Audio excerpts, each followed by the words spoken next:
Okay, let's unpack this. Imagine, these quiet diplomatic moves, small decisions maybe. Right, behind closed doors. Exactly. And suddenly they set off this cascade uh major geopolitical shifts. Yeah. That's really what we're diving into today. It's a fascinating story. Mm-hmm. Starts with what seems like a simple no from a world leader, Mm-hmm. but it spirals pretty quickly into big changes in, well, international relations, economic policy. Mm-hmm. We're talking about that recent period when ties between, two huge democracies, the U.S. and India, they got pretty strained. Yeah. They deteriorated sharply. And it's all linked, apparently, to an incident involving India's Prime Minister Modi, former President Trump, and Pakistan's Army Chief, Field Marshal Asim Munir. It really is quite remarkable, how one, let's say, perceived diplomatic slight could have such real tangible consequences, economic ones too. Right. So our mission here in this deep dive is to kind of pull out the crucial bits from recent reports, Bloomberg, other foreign media. We'll trace the sequence, to try to understand the why behind the decisions and show how one specific incident really can reshape these massive international relationships and economies. So we're getting to the bottom of what happened. Exactly. What really happened, why it's important, and, what it means for you watching global affairs. Okay, let's set the scene first. The weeks leading up to this core incident were in May, Right. and India and Pakistan were in this 4-day conflict. Pretty intense. Yeah. India reportedly launched strikes inside Pakistan. They said they were targeting those behind the Pahalgam attack in what India calls IIOJK. Indian illegally occupied Jammu and Kashmir, yeah. And Pakistan. They hit back fast. Operation Bunyanam Marsus. Reportedly downing multiple Indian jets. A real tit-for-tat. So, short conflict, but intense. Cross-border strikes, casualties on both sides, civilian, military. Yep, and ceasefire. Right. Followed by a ceasefire. And that ceasefire itself, well, that became a sticking point, didn't it? Surprisingly. Yeah. Because reports started suggesting Washington played a role in the de-escalation, helped broker it. Okay. But then you had former President Trump making claims about preventing a nuclear war. Whoa. That's a huge claim. It is. And that raises the question, how did India react to that? Especially given, their focus on strategic autonomy. India was, well, crystal clear. They flat out rejected it. No ambiguity there. None. They insisted the ceasefire was agreed, directly. Yeah. Between them and Pakistan. And only after Pakistan asked for it, following an Indian bombardment. So a fundamental disagreement right there. Yeah. About who mediated or if anyone mediated. Exactly. That's such a Now, fast forward, June. This is where, like you said, the plot really thickens. Indian Prime Minister Modi turns down an invitation to meet President Trump. Okay. Why? Specifically because he feared a possible run-in with Pakistan's Army Chief, Field Marshal Munir. If they were both potentially at the White House around the same time. Okay, stepping back for a second, let's think about the bigger picture.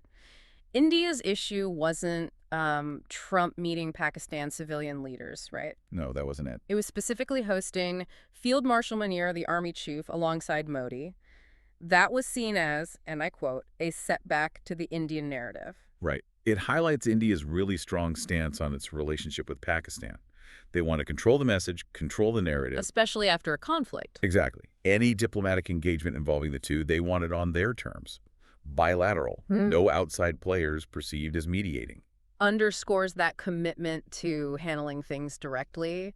Anything else feels like it undermines their sovereignty from their perspective. So this perceived maneuvering, it leads to a really crucial moment, a phone call. 35 minutes. Okay. Between Modi and Trump.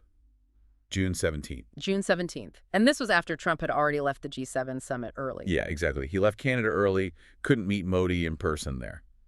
So this phone call happens. And what was said? Modi was apparently very clear. He insisted, again, India and Pakistan discuss the ceasefire directly. At Pakistan's request. After Indian bombardment. Setting the record straight, basically. Pretty much. And the Indian readout from that call, it was quite pointed, wasn't it? It emphasized Modi saying India does not and will never accept mediation. Right. And noted Trump listened carefully. What's really revealing here is the timing and the why. Why the urgency for Modi to, quote, set the record straight. What was the trigger? Well, his aides found out Trump was planning to host a lunch the very next day. Okay. At the White House for Pakistani Army Chief Asim Munir. Ah, so that's the crucial intelligence. Precisely. And that's what prompted Modi to say no thanks to stopping in Washington on his way back from Canada. He went to Croatia instead. Right. Stuck with his planned visit to Croatia. That action, I mean, it really speaks volumes about India's priorities at that moment. Avoiding any situation that looked like third-party involvement in India-Pakistan issues. Exactly, especially involving the military leadership so soon after a conflict. Okay, so while Modi is making his stance clear, drawing that line, Field Marshal Munir's movements in the U.S. tell this parallel and equally important story. Right, because he did visit the U.S. in June. Right around that time of high tension. And the visit included what reports called a rare one-on-one meeting with Trump. In the White House cabinet room. Yeah. And key U.S. officials were there, too. Secretary of State Senator Marco Rubio, Steve Witkoff, the special rep for Middle East Affairs, Pakistan's national security advisor. Quite a high-level meeting. Yeah. And the details are telling. Munir, the COAS, reportedly praised Trump, called his role constructive and result-oriented in the ceasefire. Okay. And Trump, in turn, apparently commended Munir's leadership during what was, a complex time regionally. And they talked for a while. Over 2 hours, reports say. Went beyond just India-Pakistan. They discussed the Iran situation, which was worsening then. And crucially, they explored cooperation, wider cooperation, trade, economic development, mines, minerals, AI, energy, even crypto, emerging tech. So a broad agenda. Very broad. And it led to something concrete, a breakthrough in bilateral economic relations. A breakthrough. What was it? Pakistan and the U.S. reached a trade agreement. Long awaited, apparently. It imposed a 19% reciprocal tariff on Pakistani exports to the U.S. Wait, a reciprocal tariff? So both sides put a 19% tariff on certain goods? That's how it was framed, yes. A mutual tariff, surprisingly seen as a way to level the playing field. Paving the way, they said, for a fresh start in economic cooperation. Okay, so Pakistan gets this economic opening with the U.S., right as India is pulling back diplomatically. It seems that way. So then what does all this mean for the U.S.-India relationship? What was the fallout? Well, according to the reports, ties deteriorated sharply between Washington and New Delhi. After this whole incident, How sharply? former President Trump started criticizing India publicly, pretty strongly. Then he threatened tariffs. The 50% tariff threat.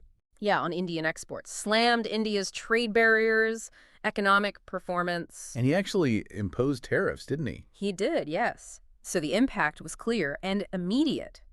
Hit Indian exports. Wow. Okay. Absolutely. So the obvious next question is, what's the longer-term impact? What does this mean now? Right.